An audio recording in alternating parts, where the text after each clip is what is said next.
sporting rivalry between Australia and England isn't quite life or death. It's much more important than that. What a beauty.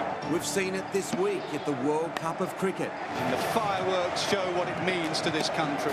This is all before the Ashes series starts. We do have a couple of great months ahead.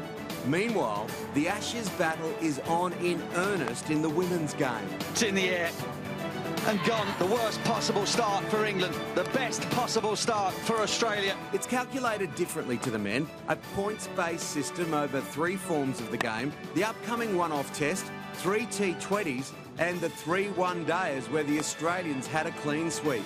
Perry picks up a 7th and this is a rout. Best bowling figures ever for an Australian. The Aussies on the verge of Ashes victory thanks largely to the brilliance of Elise Perry. The Ashes, what an amazing history. Ian Botham's heartbreaking heroics in 1981. That ball from Shane Warne. Or the 2005 series where Michael Vaughan's team got a knighthood from the Queen. Historically, one of the great series, particularly for Australia, was in 1948. Sir Donald Bradman's team, the Invincibles, swept all before them. So much has been made of Bradman's duck in the final test that kept his batting average under 100. But it was an extraordinary series. He blew the candles out on his 40th birthday during the Lord's Test. He and his team going through undefeated. Although that Invincibles team of 1948 was so dominant over the English, it really did lift the spirits of the locals. This was post-war England, just a few years after the Second World War. They were on rations, and players at the time said that they were arriving at the ground and fans were leaving because they couldn't get seats. But wind the clock back to the early 1930s here in Sydney. The Sydney Cricket Ground was hosting a sporting battle of a whole different kind. This is where Bodyline started. When Douglas Jardine and his team arrived, they had a plan: stop a young Bradman at all costs. So they adopted a technique they called leg theory.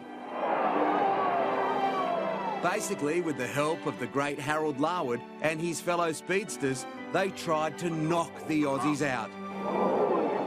Jardine and his team won the Ashes, but they certainly didn't win any friends over here. And just another sign of the brilliance of Bradman, that a team had to stoop to those lengths to tame his brilliance. If it's difficult, I'll do it now. If it's impossible, I'll do it presently. That was a young Don Bradman in 1928, and that is on the wall here, the home dressing room of the Sydney Cricket Ground. I love this place. If the walls could talk. So many great cricketing battles, of course, but also many, many sporting contests in other codes. What an amazing history the SCG has. In 1899, Australia played its first rugby union test match against the old enemy at the mighty Sydney Cricket Ground. For the record, the Aussies won the test 13-3. The start, of course, of a great rivalry, and we will both be battling for the Rugby World Cup in Japan in a few months' time. There has been some fierce rugby league test matches at the SCG as well. One that stands out is a match played in 1950. A wet and muddy old day for Clive Churchill's team as they won League's Ashes for the first time in 30 years. England and Australia, a rivalry in a class of its own.